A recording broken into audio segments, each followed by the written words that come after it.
जाऊया पुढच्या बातमीकडे। पुणे जिल्ह्यातल्या दौंड तालुक्यातल्या राहू गावात पुणे जिल्हा मध्यवर्ती बँकेवर शनिवारी मध्यरात्री दरोडा पडला। या दरोडेखोरांनी बँकेची तिजोरी फोडून 65,57,000ची रोकड चोरून नेली।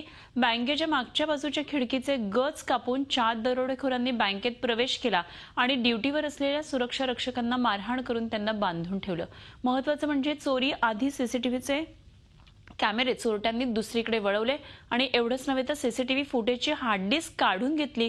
या बँकेच्या राहू शाखेवर यापूर्वी 2 वेळा अशा प्रकारे दरोड्याचा प्रयत्न झाला होता, मात्र तिजोरीपर्यंत पोहोचण्यात चोरटे अपयशी ठरले होते, पण त्यावेळी त्यांचा प्रयत्न यशस्वी झाला।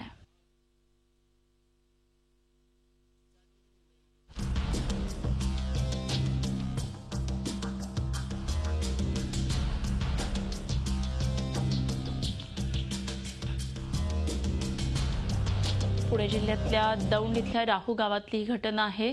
पुणे जिल्हा मध्यवर्ती बँकेवर दरोडा पडलेला आहे। या आधी सुद्धा या बँकेवर 2 वेळा दरोडा टाकण्याचा प्रयत्न केला होता, मात्र यावेळी चोरटे यशस्वी ठरलेले आहेत। 65 लाखांची रोकड घेऊन हे चोरटे पसार झालेले आहेत। सीसीटीव्ही फुटेज सुद्धा त्यांनी लंपास केलेला आहे। सीसीटीव्ही फुटेजची हार्ड डिस्क त्यांनी आपल्या बरोबर नेली, त्यामुळे निश्चितच आता पोलिसांसमोर एक खूप मोठं आव्हान आहे या चोरीचा छडा लावणं।